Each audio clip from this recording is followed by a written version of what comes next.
Halo sahabatku. Selamat datang kembali di channel Cerita Irfa.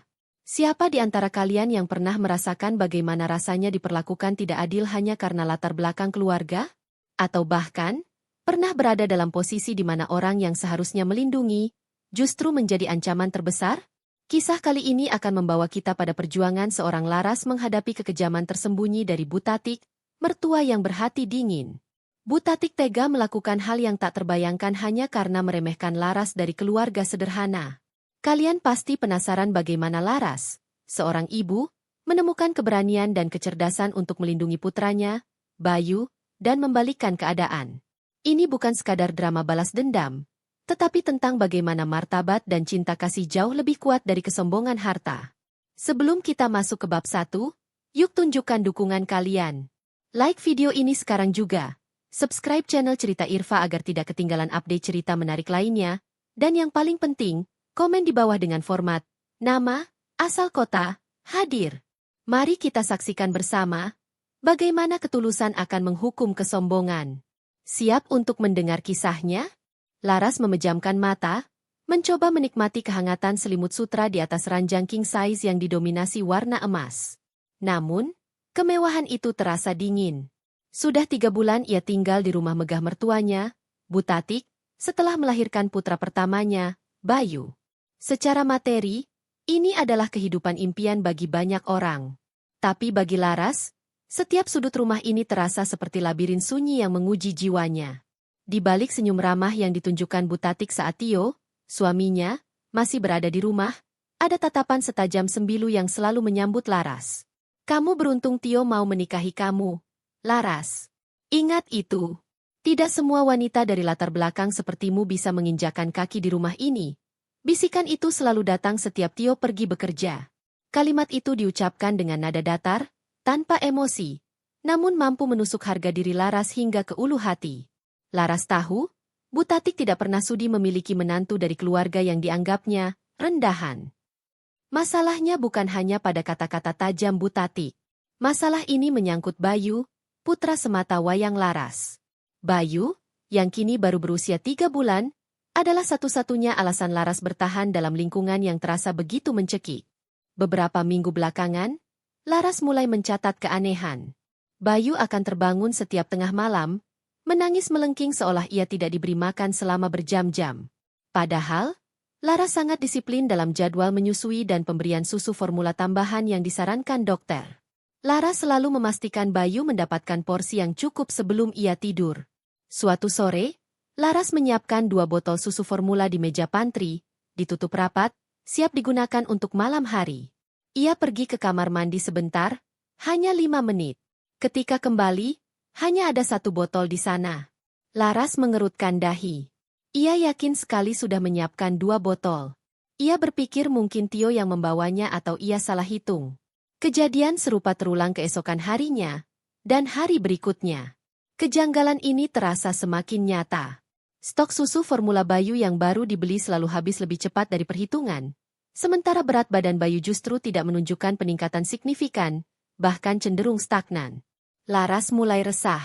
Ia bukan hanya seorang ibu yang cemas, tetapi seorang wanita yang instingnya berteriak ada sesuatu yang salah. Bu, stok susu Bayu sepertinya cepat sekali habis ya. Padahal porsinya sudah aku hitung, ujar Laras suatu pagi kepada Butatik dengan hati-hati. Butatik, yang sedang membaca majalah mode, menatap Laras dari balik kacamata bingkai emasnya. Astaga, Laras, kamu ini cerewet sekali. Bayi itu kan wajar banyak minum. Mungkin porsi yang kamu berikan terlalu sedikit, makanya dia cepat lapar lagi. Jangan pelit sama cucuku sendiri. Butatik menjawab dengan nada dingin yang menyalahkan, lalu kembali menenggelamkan diri dalam majalahnya. Jawaban itu tidak memuaskan Laras. Ia tahu ia tidak pelit, dan porsi yang ia berikan selalu sesuai takaran dokter. Semangat dan tekad Laras pun mulai membara. Ia harus mencari tahu apa yang sebenarnya terjadi pada susu Bayu. Laras mencari celah. Ia harus bertindak tanpa sepengetahuan Tio, sebab setiap kali Laras mengeluh soal Butatik, Tio selalu membela ibunya. Ibu tidak mungkin melakukan hal sekeji itu. Laras, kamu jangan berprasangka buruk karena kamu merasa tidak nyaman di rumah ini. Ibu sudah tua, Dia cuma sayang pada cucunya, kata Tio berulang kali. Tio adalah putra yang berbakti, namun bakti yang buta seringkali menjadi perisai bagi kejahatan yang tersembunyi. Laras memutuskan untuk menguji hipotesisnya. Ia membeli kaleng susu formula baru dan menyimpannya di tempat yang sangat tersembunyi di dalam lemari pakaiannya, di balik tumpukan kain. Hanya Laras yang tahu tempat itu. Keesokan harinya, Laras memutuskan untuk melakukan pengintaian. Ia berpura-pura sakit kepala hebat dan berbaring di kamar. Ia membiarkan Butatik masuk ke kamar Bayu dengan alasan ingin menidurkan cucunya. Laras mengintip dari celah pintu yang sedikit terbuka. Ia menyaksikan pemandangan yang membuat darahnya mendidih. Butatik mendekati tempat penyimpanan susu formula di lemari Bayu. Ia mengambilnya, menimbang-nimbang sebentar, lalu menyimpannya di balik tumpukan handuk, di rak paling atas yang sulit dijangkau. Butatik tidak memberikan susu itu kepada Bayu yang sudah mulai merengek. Ia hanya menepuk-nepuk Bayu sebentar, lalu meninggalkannya begitu saja, sambil berbisik, "Cepatlah Tiada, keturunan orang miskin sepertimu tidak pantas jadi cucuku." Bisikan itu begitu pelan, tetapi Laras mendengarnya dengan jelas, menusuk dan mematikan. Laras tidak hanya mendengar, ia juga melihat wajah Butatik yang dipenuhi kebencian murni, kebencian yang tidak dapat disembunyikan lagi. Butatik tega membiarkan cucunya sendiri kelaparan, hanya demi menyingkirkan darah miskin dari garis keturunan keluarga terhormat itu. Saat itulah Laras menyadari, ia sedang berada di tengah-tengah perang dingin yang berbahaya, di mana nyawa putranya menjadi taruhan. Ia tidak bisa lagi mengandalkan siapapun di rumah ini, termasuk Tio yang selalu menutup mata. Laras harus bertindak cepat dan cerdas. Ia memeluk Bayu erat-erat, berjanji dalam hati bahwa ia tidak akan membiarkan iblis berkedok mertua itu menyakiti putranya sedikitpun. Laras teringat pada Suster Narti, perawat tua yang sudah lama bekerja untuk Butatik. Suster Narti sering menunjukkan tatapan simpati padanya, tetapi selalu bungkam. Laras tahu, Suster Narti terlalu takut pada Butatik. Tapi Laras harus mencoba. Suster Narti mungkin kunci pertama yang ia butuhkan. Malam itu, setelah memastikan Butatik dan Tio sudah tidur, Laras mengirim pesan singkat kepada Suster Narti yang sedang berada di kamarnya di lantai bawah. "Tolong temui saya sebentar di dapur. Penting. Demi Bayu." Suster Narti datang dengan wajah pucat. Laras tidak berbasa-basi. "Suster Narti, saya tahu suster melihat semuanya. Butatik sengaja tidak memberikan susu pada Bayu. Tolong bantu saya. Saya janji, saya akan melindungi suster. Saya tidak akan membiarkan Butatik menyentuh suster sedikitpun." Suster Narti menangis tertahan. "Ya Tuhan, Nyonya Laras, saya minta maaf. Saya takut sekali. Saya melihatnya berulang kali. Tapi, saya butuh pekerjaan ini. Saya tidak meminta suster untuk melawan dia sekarang. Saya hanya meminta satu hal," kata Laras sambil menatap mata Suster Narti dengan sorot mata seorang ibu yang tak kenal takut. "Saat saya pergi, suster harus mengawasi Bayu dan mengirimkan sinyal bahaya pada saya jika terjadi sesuatu. Hanya itu. Saya akan menangkap Butatik basah dengan bukti yang tak terbantahkan." Laras tahu ini adalah langkah awal yang sangat berisiko, tetapi ia tidak punya pilihan. Demi Bayu, ia akan melakukan segalanya. Rencana pembalasan Laras yang tenang, terstruktur, dan mematikan baru saja dimulai. Ia harus mempersiapkan langkah selanjutnya. Jebakan berupa kepergian palsu. Setelah percakapan singkat namun krusial dengan Suster Narti, Laras tahu ia tidak bisa lagi menunda rencana. Tekadnya kini sekuat baja, didorong oleh kebencian yang mendalam pada Butatik yang mencoba melukai darah dagingnya sendiri. Ia harus mendapatkan bukti yang tidak hanya meyakinkan Tio yang buta, tetapi juga bukti yang bisa menjerat Butatik di mata hukum. Laras tahu, memegang kata-kata Suster Narti saja tidak cukup. Dalam persidangan, Suster Narti bisa saja ditekan oleh Butatik dan mengubah kesaksiannya. Laras membutuhkan bukti visual dan audio yang mutlak. Keesokan paginya, Laras menghubungi seorang kenalan lama yang bekerja di bidang teknologi keamanan. Ia berpura-pura ingin membeli kamera pengawas untuk mengawasi Bayu karena ia sering bepergian, alasan yang terdengar wajar bagi seorang ibu baru. Laras meminta 2 unit kamera nirkabel berukuran sangat kecil, nyaris tak terlihat, yang memiliki kemampuan merekam suara dan video berkualitas tinggi. Barang itu sampai sore harinya, saat Tio masih di kantor dan Butatik sedang menghadiri pertemuan sosial elitnya. Waktu yang sempurna. Laras bergerak cepat. Kamera pertama ia sembunyikan di dalam boneka beruang besar yang selalu diletakkan di sudut kamar Bayu. Ia melubangi mata boneka itu sekecil mungkin agar lensa kamera bisa merekam seluruh aktivitas di kamar Bayu, terutama di area box bayi dan pintu masuk. Laras memastikan sudut pandang kamera bisa menangkap dengan jelas setiap interaksi antara Butatik dan putranya. Kamera kedua jauh lebih sulit disembunyikan. Laras memilih dapur, area paling rawan dan tempat Butatik sering memberikan perintah kepada para asisten rumah tangga dan suster Narti. Ia menyembunyikan kamera itu di balik lapisan dekorasi bunga plastik yang tergantung di lemari pantry. Posisinya strategis, menghadap langsung ke kulkas dan area pembuatan susu formula. Tugas Laras belum selesai. Ia harus menciptakan skenario agar Butatik merasa leluasa untuk beraksi. Ia menyusun rencana, kepergian palsu. Sayang, besok aku harus keluar kota mendadak. Ada urusan keluarga penting yang tidak bisa diwakilkan, kata Laras pada Tio saat makan malam. Tio tampak keberatan. Laras, kenapa mendadak sekali? Siapa yang akan mengurus Bayu? Ibu kan sudah tidak muda lagi. Laras sudah menyiapkan jawaban. Justru itu, aku sudah bicara dengan Suster Narti. Dia bersedia membantu ibu mengurus Bayu. Dan aku akan kembali lusa pagi. Hanya 1 malam, Tio. Urusannya benar-benar mendesak. Mendengar kata, urusannya mendesak, dan 1 malam, Tio akhirnya setuju dengan sedikit rasa berat hati.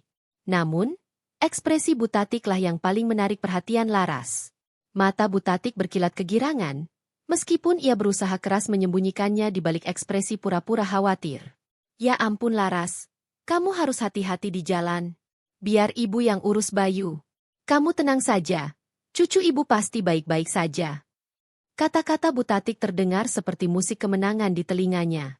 Laras tahu, Butatik melihat kepergiannya sebagai kesempatan emas untuk melaksanakan niat jahatnya. Pagi harinya, Laras berpamitan dengan air mata buaya yang pura-pura sedih. Ia mencium Bayu lama sekali, seolah-olah perpisahan ini adalah perpisahan sungguhan. Sebelum pergi, ia memberikan kode rahasia kepada Suster Narti. Tolong jaga mainan baru Bayu ya, Suster. Boneka beruangnya. Suster Narti mengangguk samar, memegang janji untuk mengawasi kamera yang disembunyikan di boneka itu. Laras pergi dengan taksi, namun ia tidak pergi jauh. Ia hanya menyewa kamar di sebuah hotel kecil, beberapa blok dari rumah Butatik. Di sana, ia menyiapkan laptopnya, terhubung dengan jaringan internet yang kuat, dan menunggu. Malam hari tiba. Laras tidak bisa tidur. Jantungnya berdebar kencang. Ia terus-menerus memantau 2 feed video dari kamera tersembunyi. Untuk beberapa jam pertama, semuanya tampak normal. Butatik bersikap biasa saja.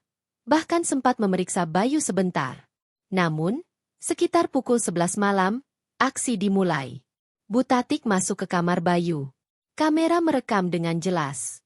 Bayu baru saja terbangun dan mulai merengek pelan. Butatik mendekati box bayi, bukan untuk menghibur, melainkan untuk memastikan Bayu sendiri. Ia mengambil bantal dan menyangganya di sisi Bayu, bukan untuk kenyamanan, tetapi untuk membatasi pergerakan Bayu.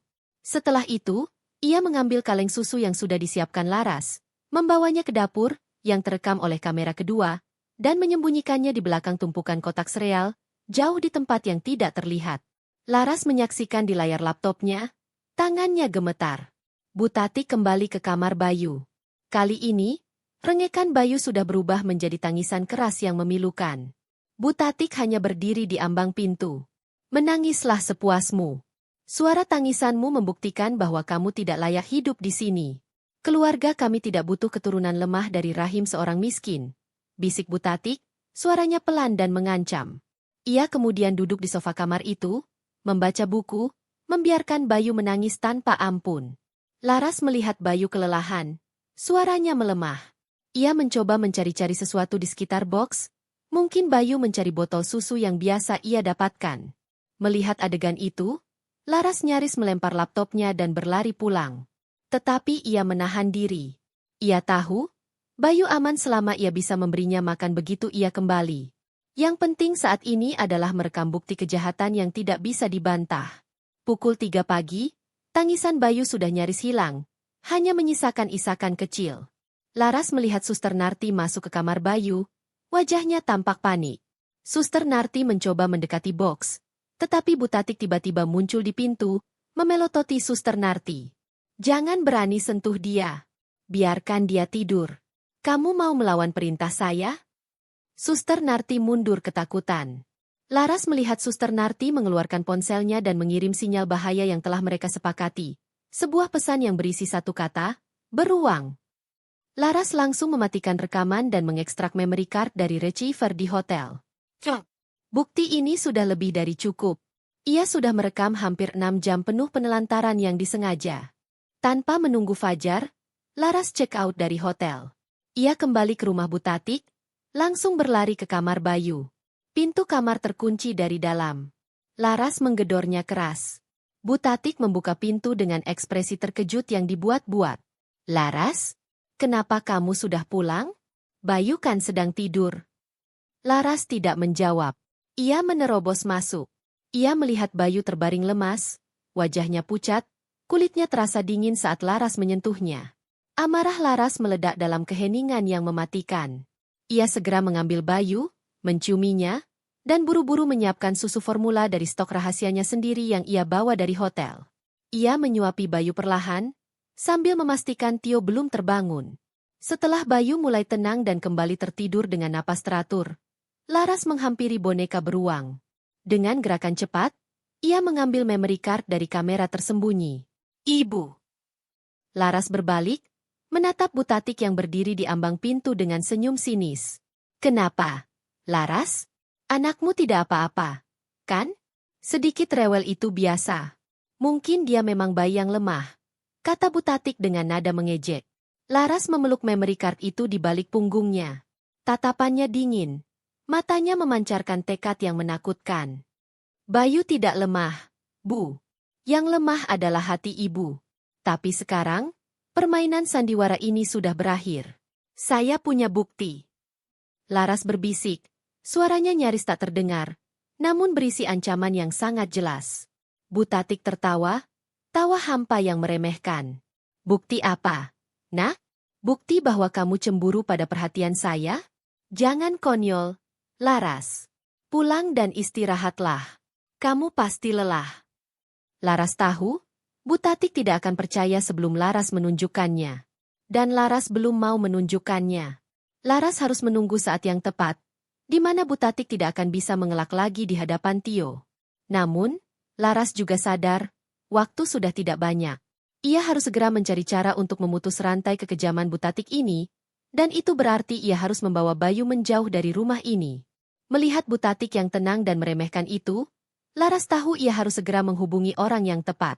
Ia sudah mendapatkan bukti kuat, kini ia harus mengubah bukti itu menjadi senjata mematikan. Keesokan harinya, suasana di rumah mewah Butatik terasa tegang, meskipun hanya Laras yang menyadarinya. Butatik bersikap lebih ceria dan hangat dari biasanya di depan Tio, seolah ingin menutupi kegagalannya mencelakai Bayu semalam, dan juga menepis tuduhan samar yang dilontarkan Laras. Sementara itu, Laras berperan sebagai istri dan ibu yang kelelahan setelah perjalanan mendadak. Ia menjaga jarak fisik dari Butatik, melindungi Bayu seolah putranya adalah permata rapuh yang harus dijaga dari tangan kotor. Laras tidak membuang waktu. Pagi-pagi sekali, saat Butatik dan Tio masih sarapan, Laras diam-diam menyalin data rekaman dari memory card ke sebuah flash drive terenkripsi. Ia menyembunyikan flash drive itu di dalam kempek bedak miliknya, benda yang tidak akan pernah dicurigai atau disentuh oleh orang lain. Misi pertamanya adalah mencari dukungan dari Tio.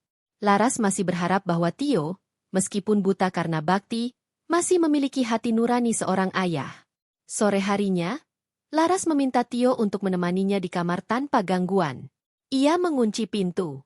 Tio, ada hal yang sangat serius yang harus kamu lihat. Ini menyangkut Bayu, anak kita. Tio duduk di tepi ranjang dengan wajah lelah.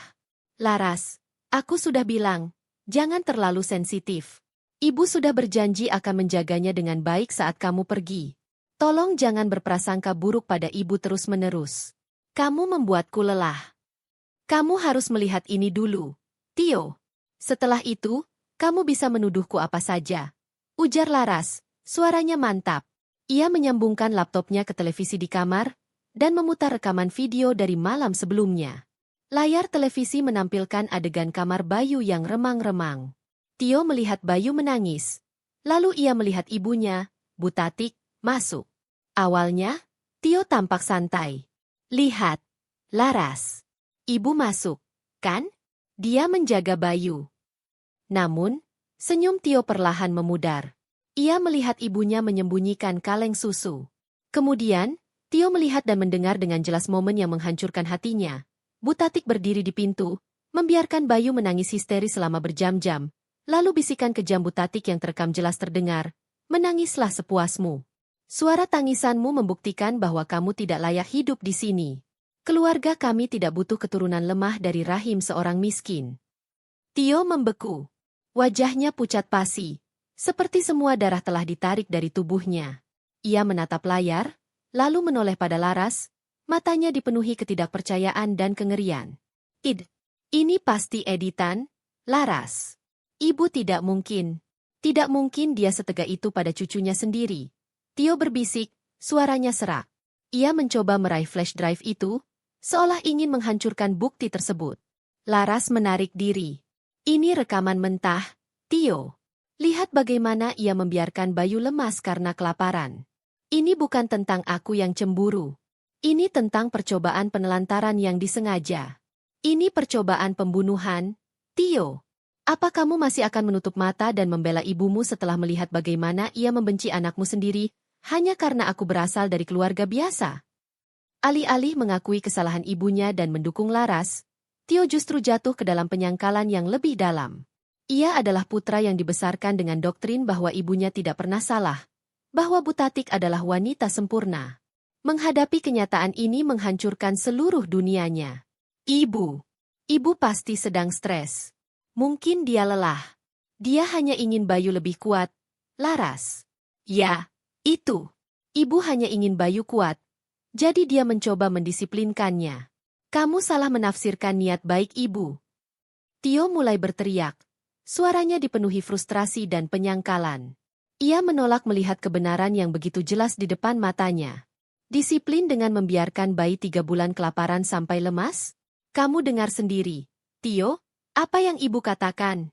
Dia menyebut Bayu keturunan miskin dan berharap dia tiada. Laras balas berteriak, air matanya tumpah, bukan karena kesedihan, melainkan karena marah dan kekecewaan yang tak terhingga pada Tio. Keputusan Tio pada akhirnya adalah pengkhianatan terbesar. Ia memilih ibunya, memilih penyangkalan yang nyaman daripada kebenaran yang menyakitkan. Aku akan bicara dengan ibu, tapi kamu jangan membuat masalah lagi. Hapus rekaman ini. Jangan pernah tunjukkan pada siapapun. Ibu hanya bercanda, Laras. Anggap ini tidak pernah terjadi. Perintah Tio dengan suara dingin. Ia kemudian meninggalkan Laras di kamar itu, terperosok dalam keputusasaan karena ia telah kehilangan suaminya di tengah perjuangan melindungi putranya. Laras menyadari bahwa ia sendirian. Tio tidak akan pernah menjadi sekutunya. Ia harus bertindak di luar lingkup rumah itu. Bukti yang ia miliki tidak boleh dihapus. Bahkan harus diperkuat dan disebarluaskan dengan cara yang tidak bisa diredam oleh kekuasaan dan uang Butatik. Laras segera mengirim pesan kepada Suster Narti, memberitahu bahwa bukti telah diamankan, tetapi ia harus segera mencari bantuan profesional. Malam itu, Laras melakukan pencarian intensif di internet. Ia mencari nama-nama pengacara yang memiliki reputasi tidak hanya dalam memenangkan kasus, tetapi juga dalam menangani kasus-kasus sensitif yang melibatkan anak dan keluarga elit. Ia menemukan satu nama yang menonjol, Nyonya Diana. Nyonya Diana dikenal sebagai pengacara yang cerdas, memiliki jaringan media dan sosial yang luas, dan yang terpenting, ia tidak takut melawan orang berkuasa. Laras mengirimkan email kepada Nyonya Diana, menceritakan garis besar masalahnya dan melampirkan sebuah screenshot buram dari rekaman video. Ia tidak menceritakan semuanya, hanya poin-poin penting yang menunjukkan bahaya yang dialami Bayu.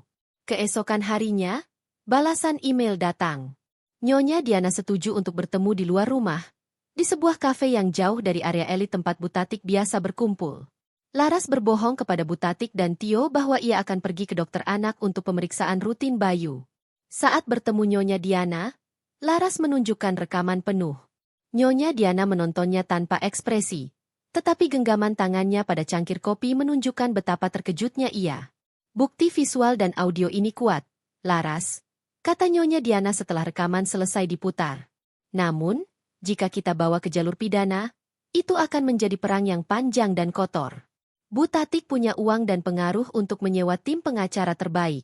Mereka akan menyerang balik, mengatakan rekaman ini direkayasa, atau bahwa Anda sengaja memprovokasi beliau saat beliau sedang stres. Jadi, tidak ada harapan? Tanya Laras, hatinya mencelos. Nyonya Diana tersenyum tipis. Ada. Kita tidak akan melawan dengan kekerasan, Laras. Kita akan melawan dengan martabat dan opini publik. Bu Tatik adalah wanita yang hidup dari status sosialnya. Kehilangan status jauh lebih menyakitkan bagi orang seperti dia daripada hukuman penjara. Kita akan menggunakan jalur hukuman sosial. Nyonya Diana menjelaskan strateginya. Mereka akan membuat Bu Tatik dipermalukan secara massal di depan lingkungan sosialnya sendiri. Mereka akan menggunakan Yayasan Perlindungan Anak, IPANDA, sebagai kendaraan untuk menyebarluaskan bukti, sehingga kasus ini tidak hanya dilihat sebagai drama keluarga, tetapi sebagai isu sosial tentang kekerasan tersembunyi. Rencana ini terasa menakutkan, tetapi jauh lebih menarik bagi Laras. Ini adalah cara membalas yang elegan dan mematikan. Laras hanya perlu mendapatkan satu rekaman lagi. Pengakuan langsung Bu Tatik, yang bukan hanya bisikan di tengah malam, tetapi ucapan yang terekam di lingkungan yang normal, untuk memperkuat case mereka. Laras kembali ke rumah dengan pikiran yang jernih. Ia telah menemukan sekutu, Nyonya Diana. Kini, ia harus menyiapkan jebakan terakhir untuk Bu Tatik. Setelah pertemuan dengan Nyonya Diana, Laras kembali ke rumah Bu Tatik dengan perasaan campur aduk. Ada beban berat karena Tio telah mengkhianatinya. Tetapi ada juga lonjakan energi baru yang didorong oleh harapan dan strategi yang cerdas. Laras kini tahu bahwa pertarungannya bukan lagi di kamar Bayu, melainkan di panggung sosial. Bu Tatik dan Tio tampaknya telah mencapai kesepakatan diam-diam. Bu Tatik bersikap sedikit lebih hati-hati di hadapan Laras, tetapi Tio tetap dingin dan menghindar. Tio kini sibuk dengan pekerjaannya, mencoba lari dari konflik batinnya sendiri. Laras menggunakan kesempatan ini untuk mulai mengimplementasikan rencana Nyonya Diana. Langkah pertama adalah mendapatkan pengakuan yang lebih solid dari Bu Tatik. Pengakuan yang terekam jelas di suasana normal akan menghilangkan argumen Bu Tatik bahwa ia sedang stres atau bercanda. Nyonya Diana menyarankan agar Laras menciptakan situasi di mana Bu Tatik merasa nyaman untuk menyombongkan diri, karena kesombongan adalah celah terbesar dari orang-orang seperti Bu Tatik. Laras memutuskan untuk menyelenggarakan acara amal kecil. Ia tahu Bu Tatik sangat menyukai acara sosial yang menaikkan citra dirinya. Bu, bagaimana kalau kita mengadakan acara kumpul-kumpul di rumah akhir pekan depan? Hanya acara minum teh sore, sekaligus mengundang teman-teman sosial ibu.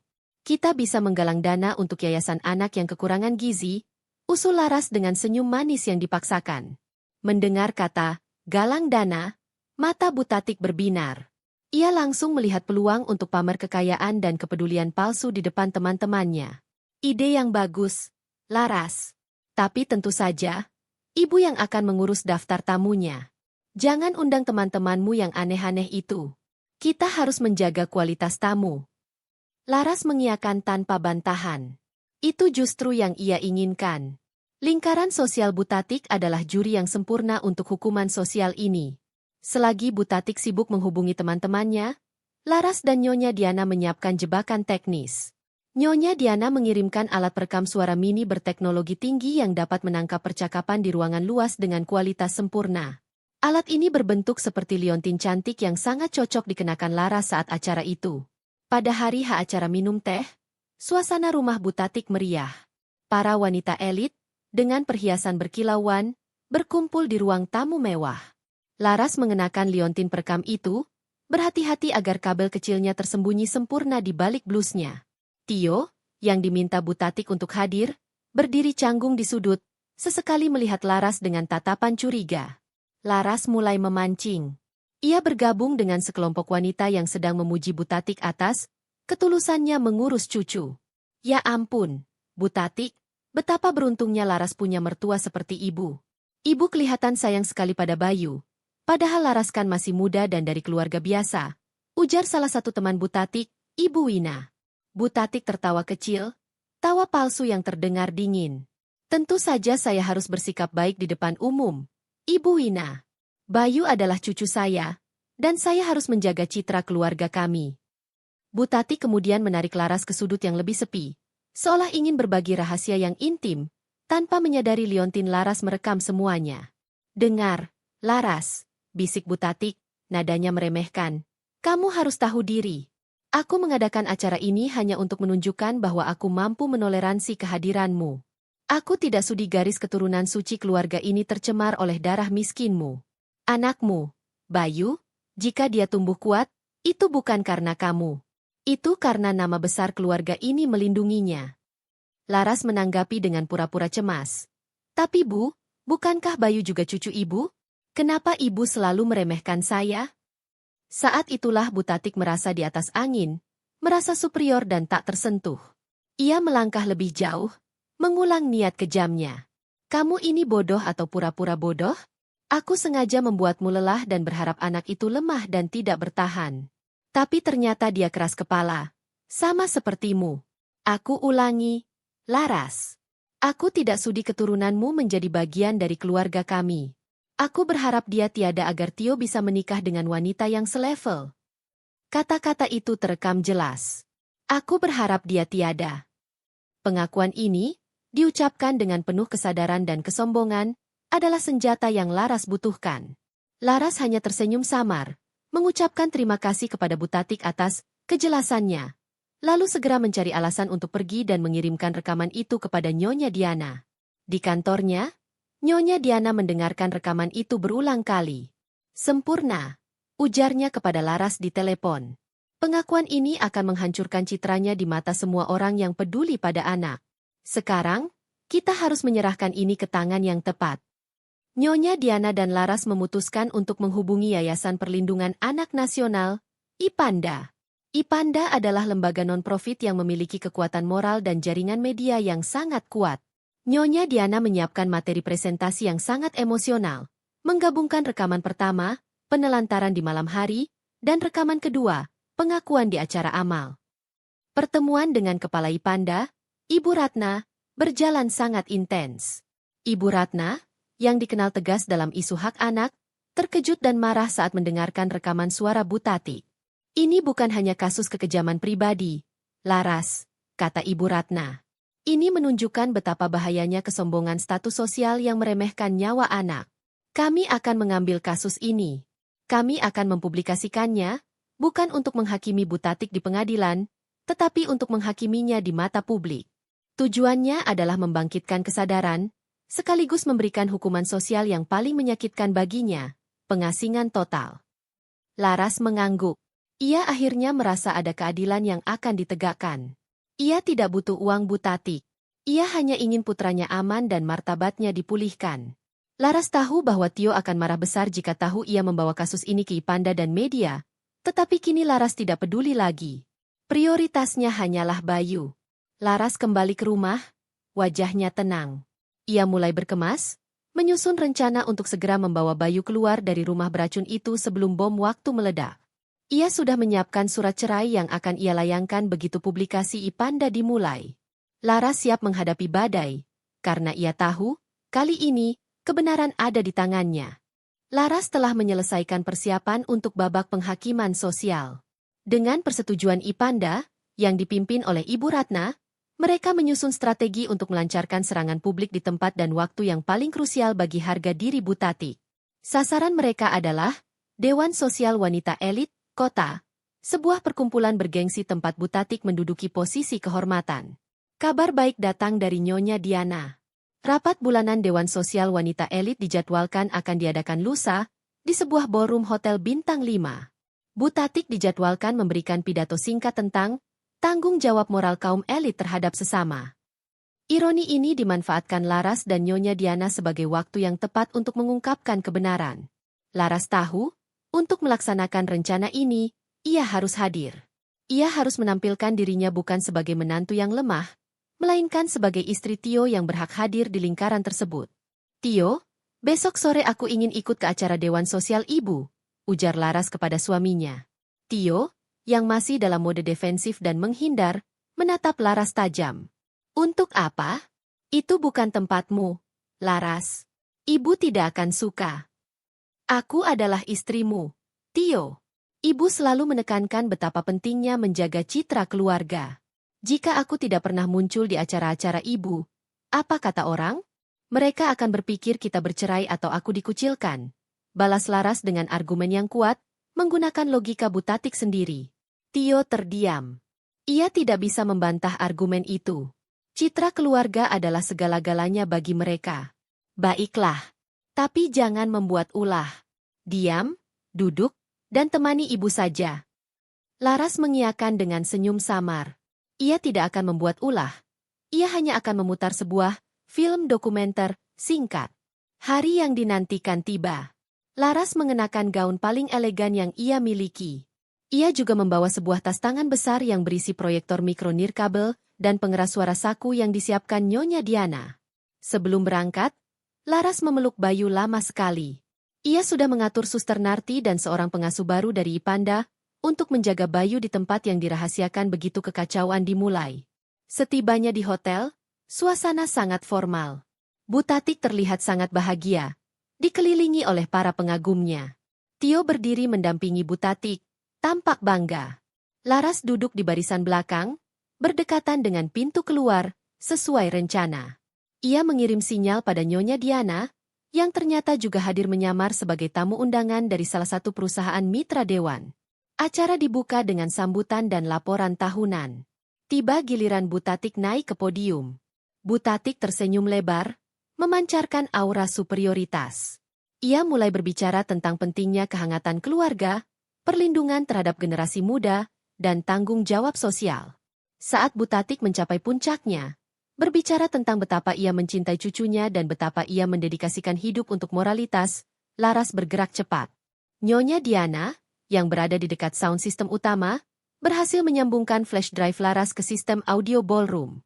Secara bersamaan, Laras mengarahkan proyektor mikro ke dinding kosong di samping panggung. Tiba-tiba, suara pidato Butatik terpotong. Ruangan dipenuhi keheningan. Kemudian, suara Butatik sendiri terdengar, bukan dari mikrofon, melainkan dari rekaman yang jernih, bergema di seluruh ruangan. Aku ulangi, Laras. Aku tidak sudi keturunanmu menjadi bagian dari keluarga kami. Aku berharap dia tiada agar Tio bisa menikah dengan wanita yang selevel. Laras telah memutar rekaman pengakuan dari bab 4. Semua kepala menoleh. Butatik di atas podium membeku. Wajahnya yang tadinya cerah mendadak pucat pasi, matanya membelalak kaget. Tio, yang berdiri di samping ibunya, tampak seperti disambar petir. Rekaman itu diputar ulang sekali lagi untuk memastikan semua orang mendengarnya. Setelah itu, Nyonya Diana memutar rekaman video bisikan kejam Butatik saat di kamar Bayu. Proyektor Laras menampilkan Bayu yang menangis terseduh-seduh, dan siluet Butatik berdiri di pintu, membiarkannya. Suasana ballroom yang tadinya elegan kini berubah menjadi panggung penghakiman yang brutal. Bisik-bisik berubah menjadi riuh. Para wanita elit, yang menjunjung tinggi citra dan moralitas, menatap Butatik dengan tatapan ngeri dan jijik. Butatik tidak bisa mengeluarkan sepatah kata pun. Ia mencoba meraih mikrofon untuk menyangkal, tetapi suaranya tercekat. Ia hanya bisa menunjuk Laras yang kini berdiri tegak di barisan belakang. Itu tidak benar. Itu fitnah. Edit-editan, teriak Butatik. Suaranya parau dan histeris, membuat citra anggunnya hancur berantakan. Laras berjalan maju, menatap langsung ke mata mertuanya tanpa gentar. Ibu bilang itu fitnah? Ibu Tatik. Saya punya puluhan jam rekaman video dan kesaksian Suster Narti yang menguatkan rekaman ini. Saya bawa kasus ini ke Ipanda bukan untuk meminta uang ibu, tapi untuk menunjukkan kepada seluruh kota ini, siapa sebenarnya Butatik yang kalian banggakan. Seorang wanita yang tega membiarkan cucunya sendiri kelaparan karena ia meremehkan ibu dari anak itu. Tio, yang sadar seluruh mata tertuju padanya, mendekati Laras. Ia tidak marah pada Laras, ia marah pada keadaan. Laras, hentikan. Jangan permalukan keluarga kita. Mari kita selesaikan ini di rumah. Laras menepis tangan Tio. Tidak ada lagi keluarga yang perlu dipermalukan, Tio. Ibumu sudah menghancurkannya saat ia mencoba melukai anak kita. Aku hanya melindungi Bayu. Ketua Dewan Sosial, yang tampak sangat terkejut, berbisik kepada Butatik. Butatik, ini sangat memalukan. Anda harus segera mundur dari Dewan. Reputasi kami hancur karena Anda. Pukulan ini lebih keras daripada vonis penjara.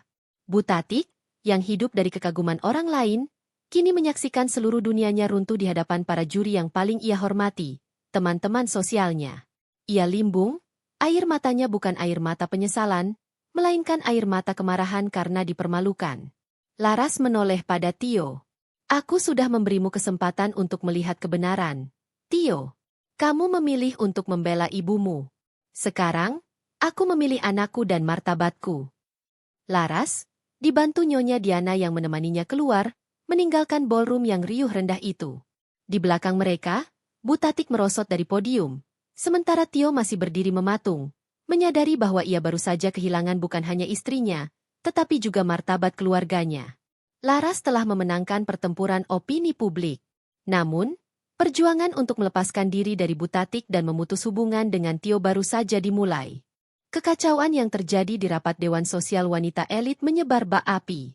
Berita tentang wanita elit yang mencelakai cucu sendiri segera mendominasi portal berita online dan menjadi perbincangan panas di media sosial. Ipanda, melalui Ibu Ratna, mengeluarkan pernyataan pers yang keras, menekankan bahwa kasus ini adalah pengkhianatan terhadap moralitas dan kemanusiaan, sekaligus menyerahkan semua bukti yang dimiliki Laras kepada publik. Laras dan Bayu, yang kini sudah berada di tempat aman yang disiapkan Nyonya Diana, mengikuti perkembangan berita dari jauh. Laras tidak lagi merasakan kepuasan balas dendam, tetapi lega yang mendalam. Bayu aman, dan ia telah berhasil memulihkan martabatnya. Sementara itu, di rumah mewah Butatik, badai amarah meledak. Butatik kembali dari acara dewan dalam keadaan histeris. Ia bukan marah karena merasa bersalah, melainkan marah karena harga diri dan citra yang ia bangun puluhan tahun hancur dalam hitungan menit.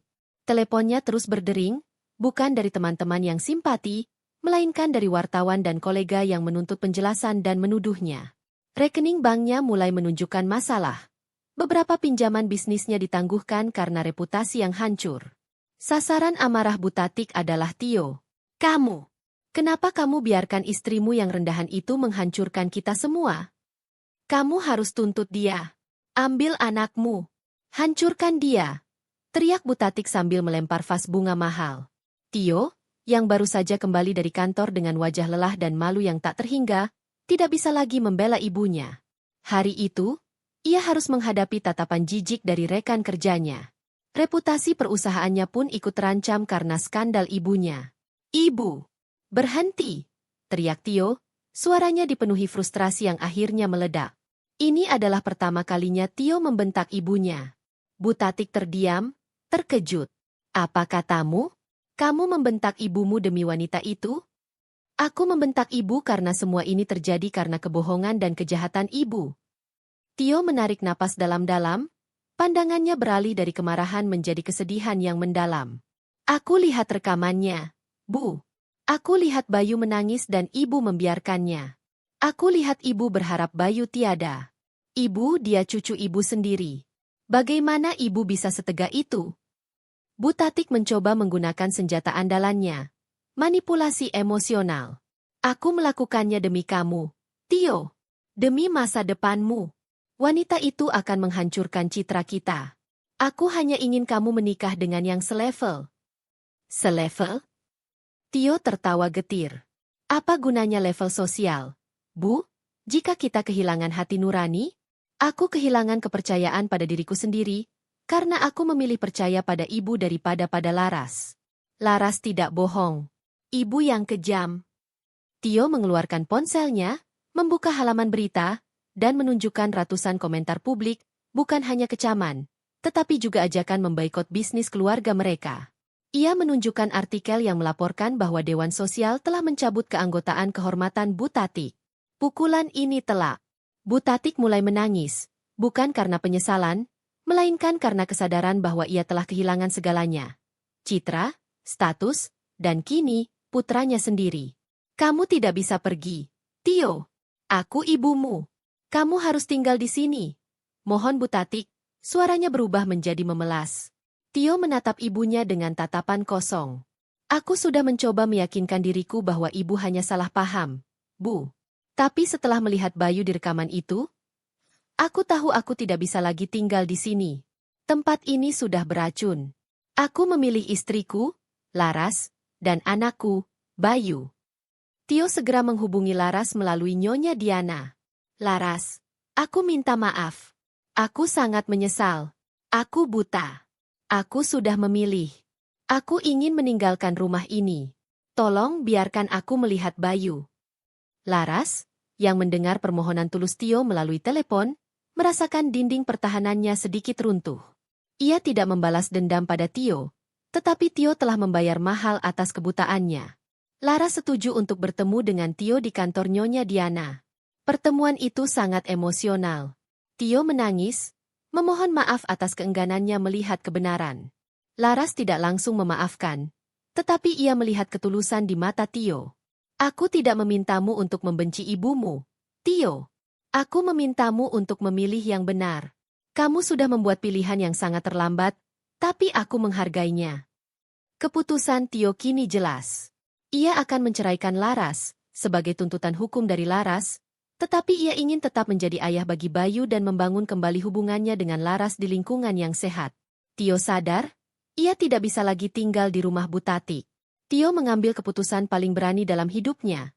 Ia membawa barang-barang seperlunya dan meninggalkan rumah mewahnya. Ia tahu, langkah ini berarti ia akan kehilangan kenyamanan dan kekayaan yang ia dapat dari ibunya. Namun, ia telah memilih keluarga kecilnya. Saat Tio meninggalkan rumah itu, Butatik hanya bisa menatapnya dari jendela. Wajahnya dipenuhi kebencian, bukan hanya kepada Laras, tetapi kini juga kepada Tio. Butatik kini benar-benar sendiri. Hukuman sosial telah berhasil memisahkan Butatik dari satu-satunya orang yang ia cintai, putranya. Tio dan Laras memutuskan untuk pindah ke rumah sederhana milik Laras yang sudah lama kosong. Ini adalah awal baru bagi mereka. Sebuah babak di mana cinta dan perlindungan menjadi fondasi utama, bukan lagi kemewahan dan kesombongan. Laras tahu, Tio harus melewati jalan panjang untuk mendapatkan kembali kepercayaannya. Tetapi setidaknya, mereka sekarang berada di sisi yang sama. Setelah Tio membuat keputusan dramatis untuk meninggalkan rumah mewah Butatik dan memilih Laras serta Bayu, dampak dari pengungkapan di Dewan Sosial semakin menghantam Butatik secara bertubi-tubi. Laras telah berhasil memberikan pukulan telak yang menyasar pusat kekuatan Butatik, reputasi dan status sosialnya. Pagi setelah Tio pergi, Butatik terbangun di rumahnya yang terasa dingin dan terlalu besar. Kemewahan yang dulu ia banggakan kini terasa seperti penjara.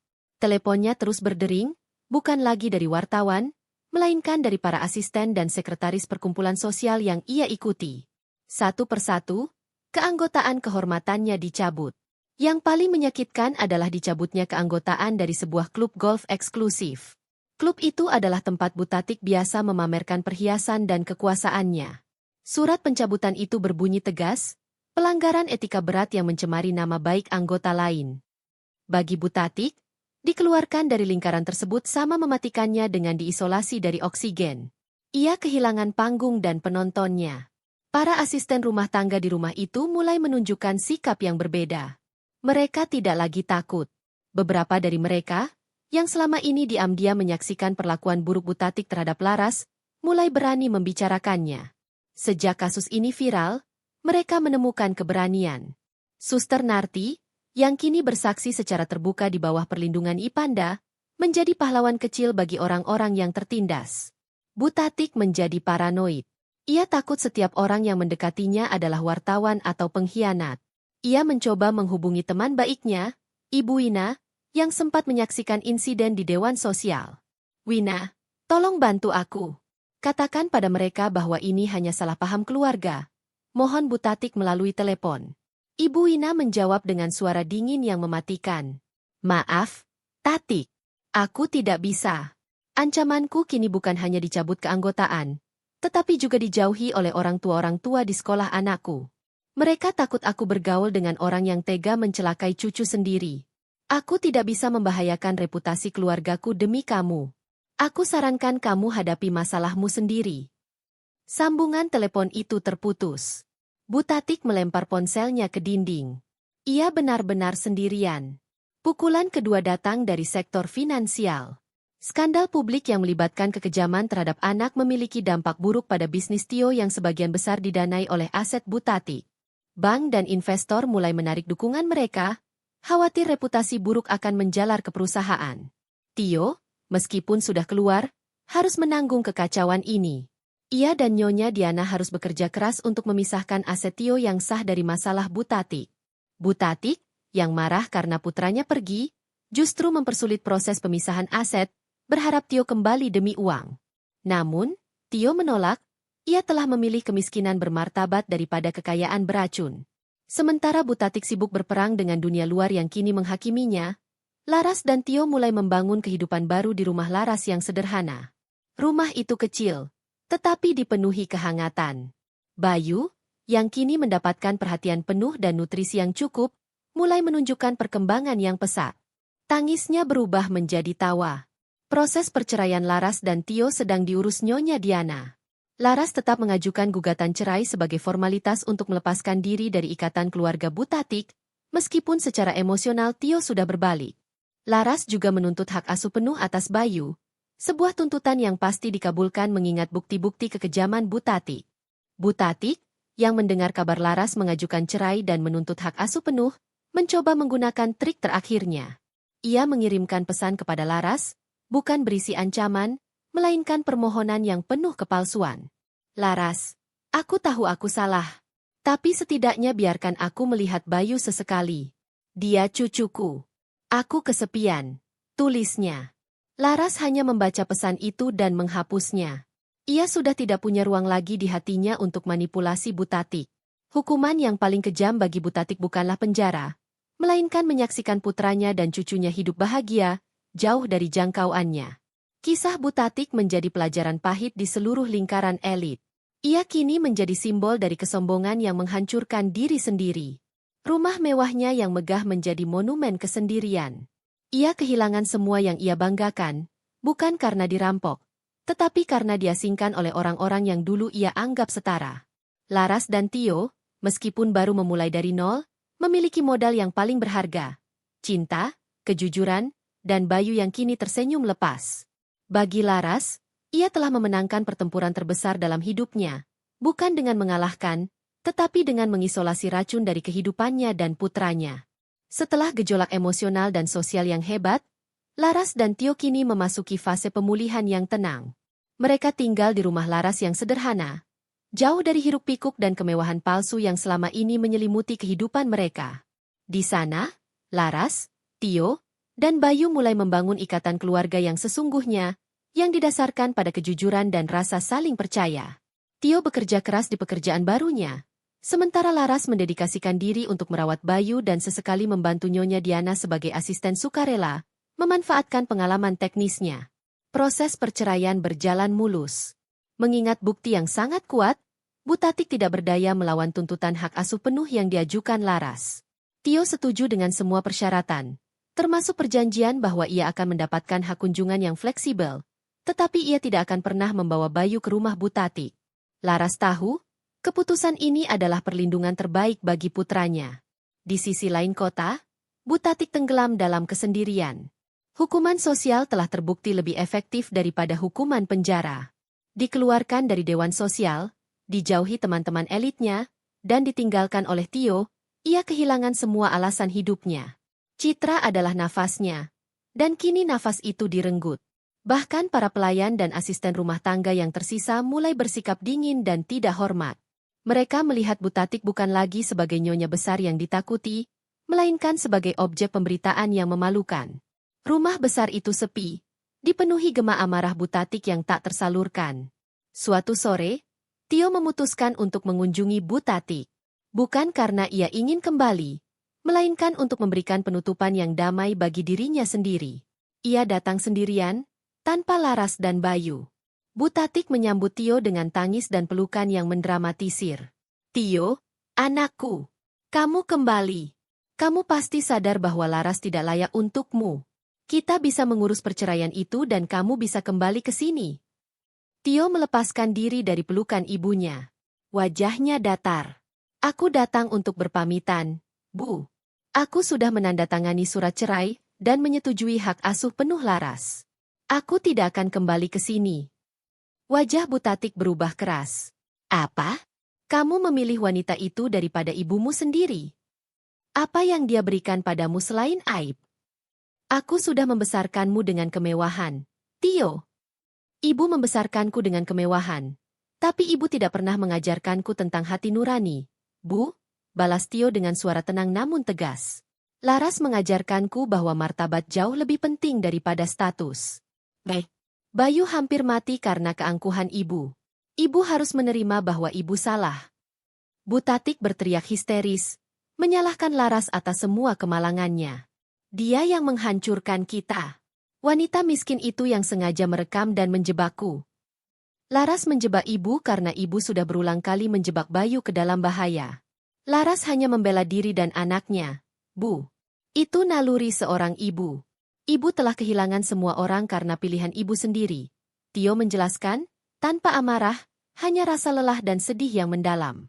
Tio kemudian menyerahkan sebuah amplop kepada Bu Tatik. Isinya adalah salinan surat-surat resmi penangguhan investasi dan penjualan beberapa aset perusahaan yang terpaksa dilakukan Tio untuk membayar utang dan mengamankan sisa bisnis yang bersih dari nama Bu Tatik. Ini adalah konsekuensi finansialnya. Bu, aku sudah mencoba menyelamatkan apa yang bisa diselamatkan. Aku harap ibu bisa belajar untuk hidup sederhana sekarang, kata Tio. Bu Tatik membaca sekilas dokumen itu dan wajahnya pucat. Kekayaan yang ia gunakan sebagai perisai dan senjata kini terkikis habis. Ia benar-benar kehilangan segalanya. Pergi! Pergi dari sini! Aku tidak mau melihat wajahmu lagi, teriak Bu Tatik, air matanya menetes. Air mata itu bukan karena kehilangan putranya, melainkan karena kehilangan kekuasaan. Tio menghela napas. Ia berjalan menuju pintu. Di ambang pintu, ia berbalik. Aku akan tetap menjenguk ibu sesekali, untuk memastikan ibu baik-baik saja, Bu. Tapi aku tidak akan pernah membawa Bayu ke sini. Ibu harus membayar kesalahannya dengan kesendirian ini. Tio menutup pintu di belakangnya, meninggalkan Bu Tatik seorang diri di ruang tamu yang megah namun dingin. Tio akhirnya memutus tali yang mengikatnya pada kehidupan beracun itu. Beberapa bulan berlalu. Laras dan Tio kini resmi bercerai. Tetapi ironisnya, hubungan mereka sebagai orang tua justru semakin kuat dan damai. Tio menjadi ayah yang bertanggung jawab dan suportif. Mereka berdua fokus pada pendidikan dan kesehatan Bayu. Suatu hari, Laras menerima sebuah amplop kiriman pos. Isinya adalah surat tulisan tangan yang panjang dari Bu Tatik. Isinya bukan lagi ancaman atau manipulasi, melainkan pengakuan singkat yang tulus. Lah, aku tahu kamu tidak akan pernah memaafkanku, dan aku pantas mendapatkannya. Aku tidak pernah tahu bagaimana rasanya mencintai tanpa syarat, karena aku selalu mencintai berdasarkan status dan keuntungan. Aku sendirian sekarang, dan rasanya sangat sakit. Aku hanya ingin kamu tahu, aku menyesali apa yang aku lakukan pada Bayu. Aku minta maaf. Kamu adalah ibu yang kuat. Aku harap kamu bahagia. Laras membaca surat itu. Ia tidak merasakan kemenangan, hanya rasa iba. Ia tahu Bu Tatik tidak akan pernah bisa bergabung kembali dalam kehidupan mereka. Laras memutuskan untuk tidak membalas surat itu. Alih-alih membalas dengan kata-kata, Laras mengirimkan sebuah foto baru. Foto Bayu yang kini sudah bisa merangkak, tertawa lepas, di rumah sederhana Laras yang penuh cahaya matahari. Ia mengirimkannya melalui pos, tanpa alamat pengirim. Laras membiarkan foto itu menjadi jawaban terakhirnya. Hukuman terberat bagi Bu Tatik bukanlah vonis pengadilan, melainkan kesendirian abadi, di mana ia harus menyaksikan kebahagiaan keturunan yang ia benci dari kejauhan. Laras menutup pintu masa lalunya dan membuka pintu bagi kehidupan yang damai. Setelah proses perceraian selesai dan Tio berhasil memisahkan diri secara emosional dan fisik dari Bu Tatik, kehidupan Laras benar-benar memasuki babak baru yang damai. Rumah sederhana mereka terasa lebih hangat dan berharga dibanding semua kemewahan yang pernah ditawarkan Bu Tatik. Laras tidak lagi hidup dalam ketakutan atau kewaspadaan. Bayu tumbuh sehat dan lincah. Tawa riangnya kini menjadi melodi harian di rumah itu. Tio membuktikan komitmennya. Ia menolak semua tawaran pekerjaan besar yang datang melalui koneksi ibunya. Ia memilih pekerjaan yang lebih sederhana, jauh dari lingkaran sosial elit yang kini hanya mengingatkannya pada aib dan penyesalan. Tio berusaha keras menjadi ayah yang hadir dan suportif, menghabiskan waktu luangnya dengan Bayu. Hubungan Tio dan Laras berubah menjadi persahabatan yang dalam, didasarkan pada rasa hormat timbal balik dan cinta mereka pada Bayu. Laras belajar mempercayai Tio lagi, bukan sebagai suami, tetapi sebagai rekan tim dalam membesarkan putra mereka. Laras tidak lagi aktif di media sosial untuk menghindari perhatian publik. Namun, kisahnya telah menginspirasi banyak wanita. Ipanda, yang dipimpin Ibu Ratna dan didukung oleh Nyonya Diana, menjadikan kasus Laras sebagai studi kasus tentang kekerasan tersembunyi dalam rumah tangga elit. Cerita ini membantu yayasan tersebut mendapatkan lebih banyak dukungan dan menjangkau korban-korban lain yang takut bersuara. Sementara itu, hukuman sosial bagi Butatik terus berlanjut. Tidak ada yang berani berinteraksi dengannya. Bisnisnya yang tersisa mulai merosot. Butatik terpaksa menjual beberapa aset pribadinya, termasuk mobil mewah dan perhiasan berharganya, hanya untuk mempertahankan rumah besar yang kini ditinggalinya sendirian. Harga dirinya hancur berkeping-keping. Tio, sesuai janjinya, sesekali mengunjungi Butatik. Kunjungan itu selalu singkat dan formal. Tio tidak datang sebagai putra yang berbakti, melainkan sebagai kewajiban moral. Ia melihat ibunya semakin menua dan rapuh, bukan secara fisik, melainkan secara mental. Butatik, yang dulunya arogan dan penuh kebencian, kini seringkali hanya diam dan menatap kosong. Pada salah satu kunjungan itu, Tio menemukan Butatik sedang memegang foto lama. Foto masa kecil Tio. Tio, ujar Butatik dengan suara yang pelan dan serak. Aku tahu kamu membenciku. Tapi aku melakukan semua ini karena aku sangat takut kehilangan statusku. Aku takut kamu akan hidup susah seperti keluarga Laras. Tio duduk di sampingnya. Aku tidak membenci ibu, Bu. Aku hanya kecewa. Dan aku tidak hidup susah. Aku bahagia. Lebih bahagia daripada saat tinggal di rumah ini. Laras membuatku mengerti apa arti kebahagiaan sejati. Butatik memejamkan mata. Ia akhirnya mengakui kebenaran yang paling menyakitkan baginya. Aku kehilanganmu, Tio. Aku kehilangan segalanya karena kesombonganku. Ini adalah pengakuan tulus pertama yang pernah didengar Tio dari ibunya. Meskipun terlambat, pengakuan itu memberikan sedikit ketenangan bagi Tio. Ia memaafkan ibunya, bukan untuk kembali, tetapi untuk membebaskan dirinya dari beban amarah. Beberapa minggu setelah kunjungan itu, Laras menerima sebuah paket kecil dari kantor pos. Di dalamnya ada kunci rumah sederhana milik Butatik yang berada di luar kota dan surat singkat. Isi surat itu hanya beberapa baris. Laras, aku tidak punya apa-apa lagi. Jual saja rumah kecil ini, gunakan uangnya untuk masa depan Bayu. Aku tidak butuh apa-apa lagi. Berjanjilah, Bayu akan tumbuh menjadi anak yang penuh kasih. Tanda tangan Butatik terlihat gemetar di bagian bawah. Laras tidak tersentuh oleh uang atau aset itu. Yang menyentuh adalah permintaan Butatik agar Bayu tumbuh menjadi anak yang penuh kasih. Itu menunjukkan bahwa Butatik akhirnya memahami esensi kehidupan. Laras menghubungi Nyonya Diana. Mereka memutuskan untuk tidak menjual rumah itu, tetapi mendonasikannya kepada Ipanda sebagai rumah aman sementara bagi anak-anak korban penelantaran. Mereka menamai rumah itu, Rumah Kasih Bayu. Laras sadar, ia tidak hanya berhasil membalas Butatik dengan hukuman sosial, tetapi ia telah berhasil mengubah Butatik secara mendasar. Meskipun mereka tidak akan pernah bertemu lagi, Laras merasa ia telah menutup babak kelam itu dengan penuh kemenangan moral. Ia telah menggunakan kejahatan Butatik sebagai katalis untuk kebaikan yang lebih besar. Laras menatap Bayu yang sedang tertawa sambil merangkak. Ia tidak akan pernah melupakan masa lalu, tetapi ia tidak akan membiarkannya meracuni masa depan. Hidup baru, yang dibangun dari puing-puing pengkhianatan, kini terasa sangat kokoh dan berharga. 5 tahun berlalu. Bayu kini telah menjadi anak yang cerdas dan ceria, berusia 5 tahun, yang dipenuhi tawa dan rasa ingin tahu. Laras dan Tio, meskipun telah bercerai, berhasil membangun kemitraan pengasuhan yang luar biasa. Mereka tinggal berdekatan di lingkungan yang tenang, memastikan Bayu mendapatkan waktu dan perhatian penuh dari kedua orang tuanya. Tio berhasil membangun karir baru yang jujur, didasarkan pada keahliannya, tanpa bergantung pada nama besar atau uang Butatik. Laras, dengan bantuan Nyonya Diana, kini bekerja paruh waktu di Ipanda, memanfaatkan pengalamannya untuk membantu orang tua lain yang berjuang melindungi anak-anak mereka. Kehidupan mereka adalah bukti nyata bahwa kebahagiaan sejati tidak diukur dari kemewahan material, tetapi dari kedamaian batin dan kehangatan hubungan. Mereka sering mengadakan makan malam bersama, bukan lagi sebagai pasangan suami istri, melainkan sebagai keluarga kecil yang utuh secara emosional. Pada ulang tahun Bayu yang kelima, Laras dan Tio mengadakan pesta kecil di taman belakang rumah mereka.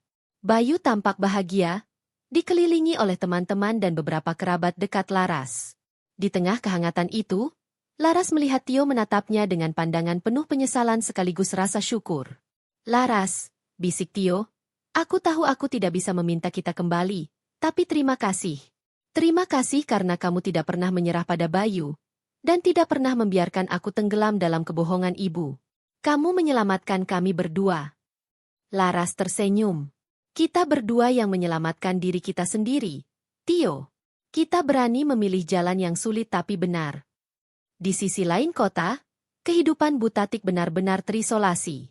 Setelah mendonasikan rumah kecilnya, ia memilih untuk hidup dalam kesendirian yang ekstrim di rumah megahnya. Ia menjual sisa-sisa perhiasan dan asetnya untuk membiayai kebutuhan harian.